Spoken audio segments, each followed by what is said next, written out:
Marhaba, and welcome to the Matrix Green Pill, where real people connect. Hello and welcome back to the Matrix Green Pill podcast. I'm Hilmarie Hutchison, and today I am so happy to have Margeri Ottis as my guest on the show. Margeri is the founder and chief executive officer of KimonoGirl, an energy fashion brand. This is something I've never heard about, so I am really excited to talk to Margeri about this. Margeri, welcome and thank you so much for joining me today. Hello, and thank you for inviting me to be your guest. I was just saying that I absolutely love the name of your podcast. It's so aligned with me. Perfect. I love it. Yes, thank you so much for that. Let's jump right in. Let's get into it. Please tell our audience a little bit about you, where you come from. Yeah, a little bit about yourself. Well, I'm from Estonia. It's a beautiful and tiny country. And we even have our own language, which is quite impressive considering it's only 1 million of us. And I like to say I'm 1 in a million. It's factual. During my youth, I living a little bit in Spain and Germany. And then early 20s, I finally moved to London. There I was climbing that corporate ladder in a male-dominant industry. Of course, I also had a few other jobs here and there, but I feel that fintech, like finance and technology sector, was a big factor during my growth in London. Fast forward the last years in London, even though I was very empowered and on track with my job, once COVID and lockdown hit, I had time to think about what actually makes me excited and where I see myself in 5 years. I think lots of people, we did that. And unfortunately, I realized that I need to quit my job. Last year, then, I decided to quit my job basically overnight and follow my dreams, even though I wasn't sure what they exactly are, but I was sure what they're not. From that on, things happened pretty quickly. I moved to Dubai last year. I was setting up my company, KimonoGirl. So let's unpack that a little bit. You were in the corporate career that you decided this was not what you wanted. Why the move to Dubai then?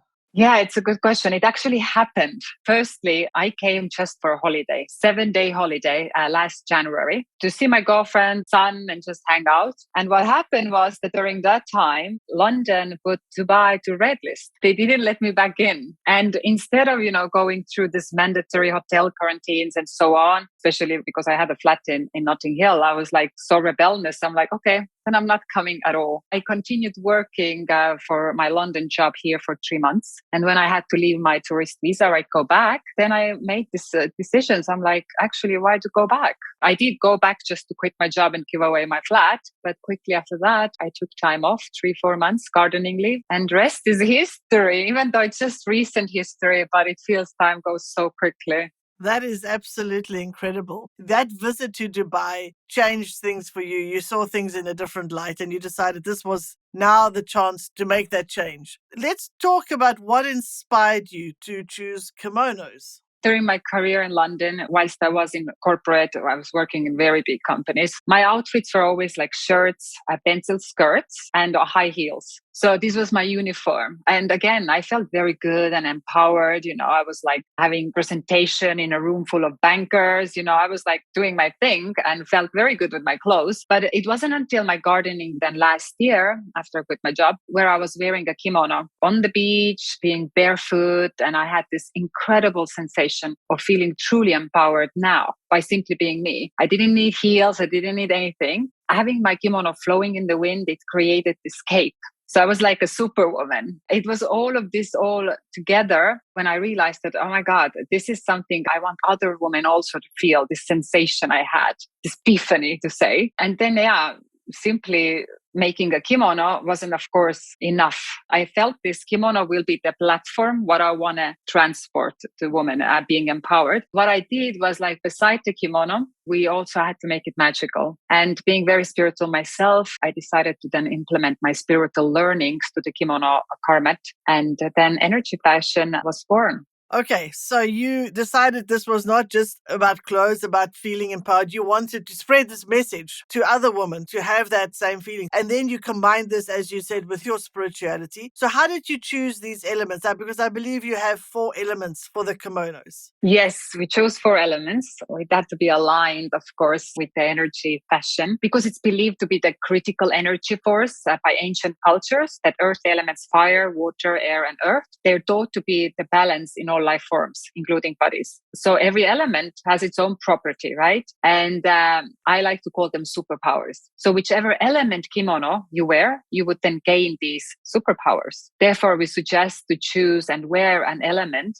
that you need in your life that moment of time. So it will then protect you and guide you and heal you. For example, I'm sure you want to know what the elements represent then in terms of a superpower. Absolutely. Okay, so let me tell you. So water, for example, is rebirth. It's go with the flow and unbreakable because you can't break water, right? Even Bruce Lee used to say, be water, my friend. So water is very popular whenever in your life you need to have the extra nudge. Then we have fire, which represents transformation and inner strength. We also have air. It's usually known as intelligence and peace. And earth, which is one of my favorites, is representing grounding, nurturing, and wisdom. And all the kimonos are also like designed, the elements, the colors, the shapes, the meaning, the mantras, everything is aligned with the element and its powers.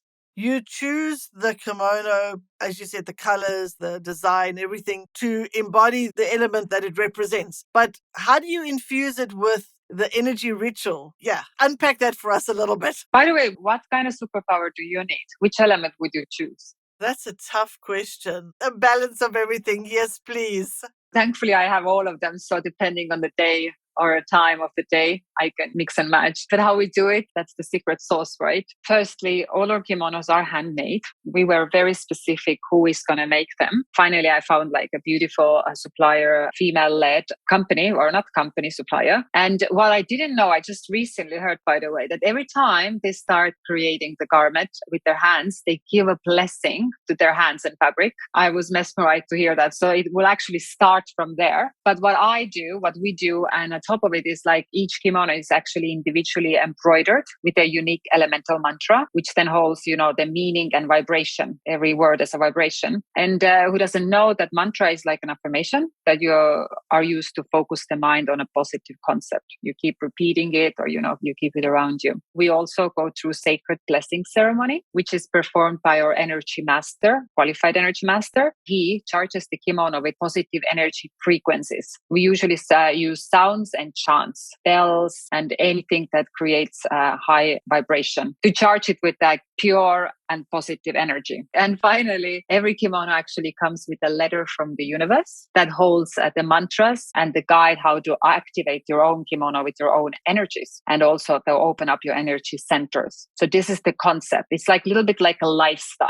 You have the beautiful, powerful kimono that you can wear and look absolutely glamorous and fabulous, but you also have a little extra to practice in your daily life, either secretly or with your family, whatever you want. This is how we make our energy fashion. Wow, so there's certainly many steps involved in creating the kimono. So let me ask you this. Do you create them sort of off the shelf that you can go buy, or do people come in and you design it specially for that person? So at the moment, we have a limited collection, which means it's already made. We have like only 25 pieces each that we made initially. So it is unique because we went ahead with the elements. We had a very special design and fabrics and so on pre-created. Even though in the future, there has been some requests that you maybe also do bespoke kimonos. It's cooking, this idea. What we also do and support whenever somebody wants, we do personal energy charging with the kimono.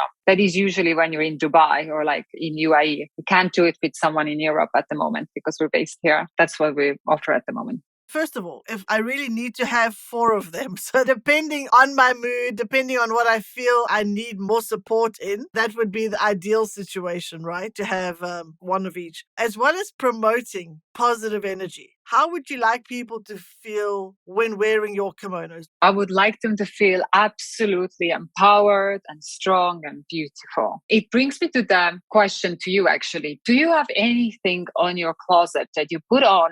Either it's a dress or skinny jeans. And when you wear it, you feel different. You feel like, okay, today going to be a good day. Do you have anything like that? I probably have more comfort things. For sure, one item I know it's a wrap. And I always feel great when I wear that wrap. Exactly. That's what I mean. That's what we are aiming to do with kimonos. You put it on and you're more likely to, walk maybe more straight in a gathering, be the one that speaks up, have this kind of comfort, but empowerment feeling like, I got this.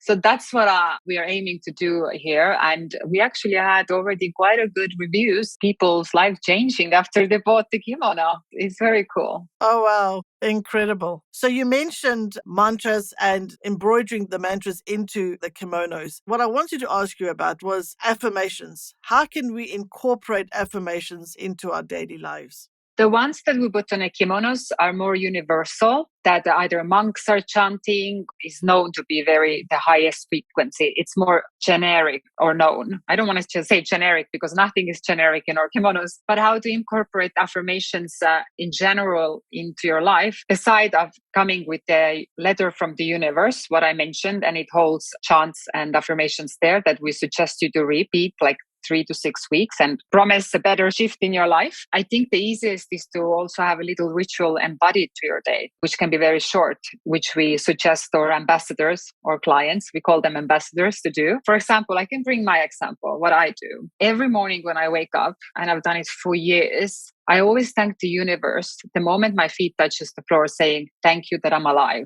I really feel it and mean it. And it might feel so silly. Of course, you're alive. But if you have a deeper meaning behind it, it's like, wait a second, I get to live another beautiful day.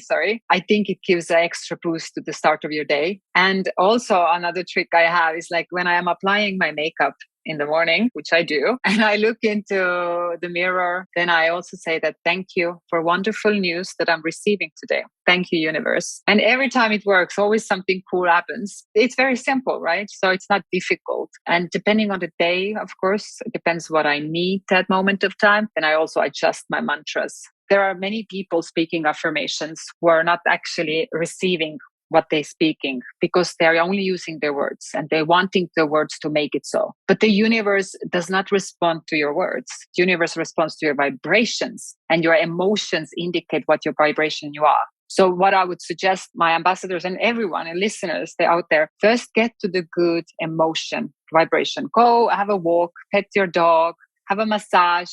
I personally have a glass of wine and you have a good vibration. Then now start your affirmations because then it works much better.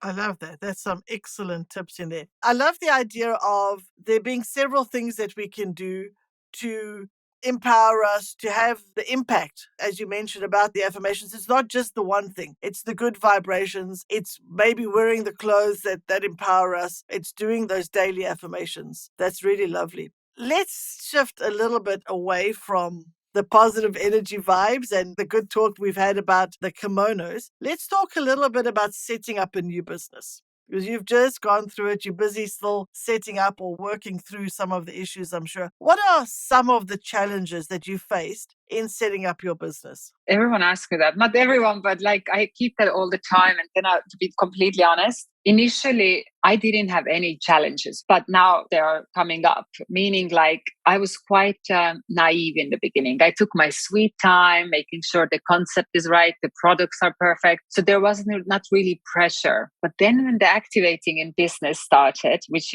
sales has to start coming and so on, this was very crucial. And to my lack of preparation with marketing and sales strategy, I kind of failed my deadlines, right? I was very ambitious with my goals. And now to think I was incredibly naive. I think my challenge was me being a bit delusional with my targets, my deadlines, my marketing budgets, sales strategy, and so on. If I could do it right again, I don't regret anything. The real question here is, based on your experience, what tips or advice would you give to our listeners who might be thinking, I want to get out of the corporate world, I have a vision for myself. How do I tackle this without making the mistakes that Margeri made?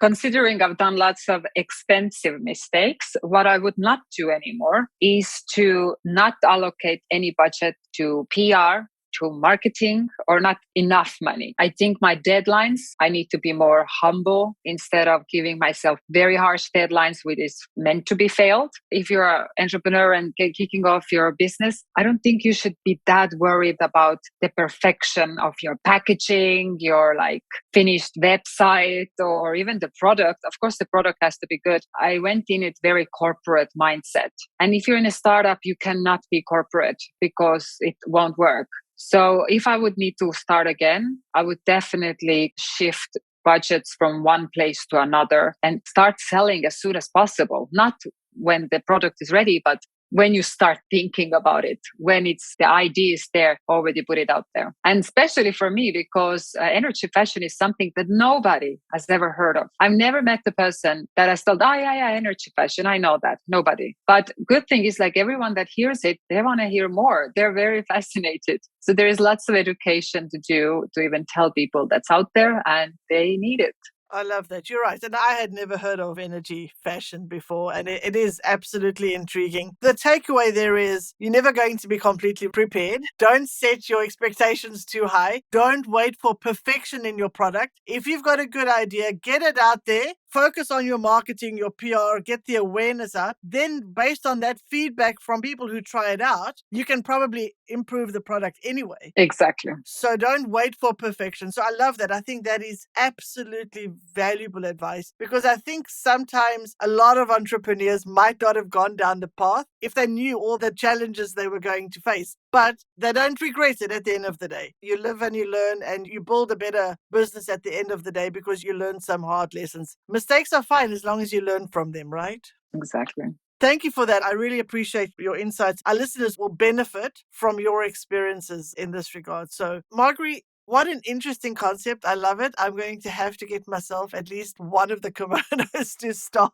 But I really appreciate you sharing your journey with us and what you've gone through so far. Absolutely fascinating. Looking forward to seeing where you take this energy fashion business and it'll become maybe mainstream one day. Let's see. Now we've come to the segment of our show where I will ask you some rapid fire questions, our version of a game show. Are you ready? I'm trying to. Okay. Chocolate or vanilla? Vanilla. That's unusual. Really? Yeah, most people say chocolate. I would have said caramel if you give me caramel. Yes, caramel is good. I think I know the answer to this, but I'll ask it anyway. Heels or flats? Heels.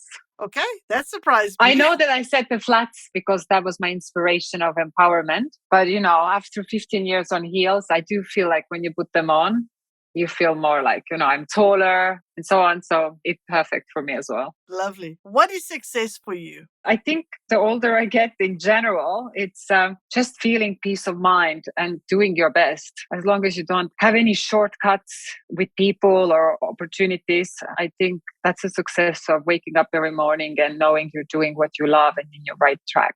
Oh, I love that. What is the best fashion advice you've ever received?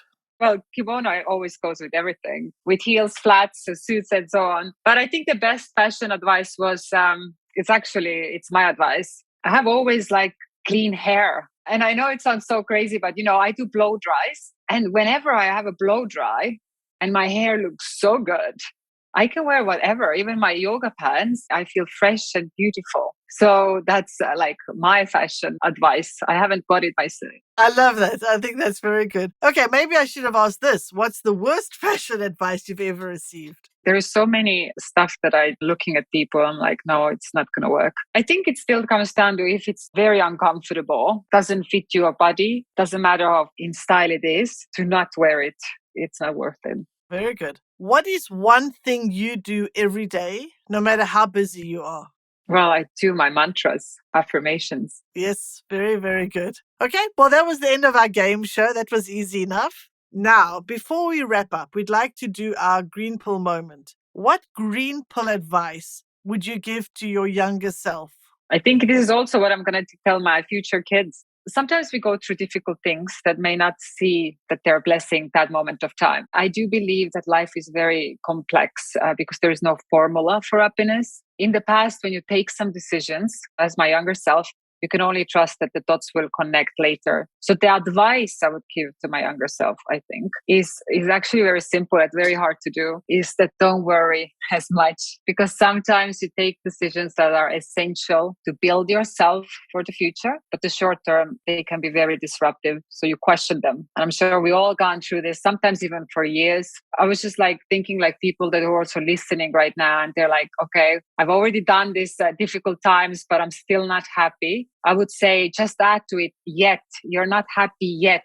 So because the reason I'm saying this is because life is a movement, and maybe you're on your way to happiness, but you're so blinded by the learnings that you need to experience now. So you believe you're not happy. So trust the journey and try to enjoy it.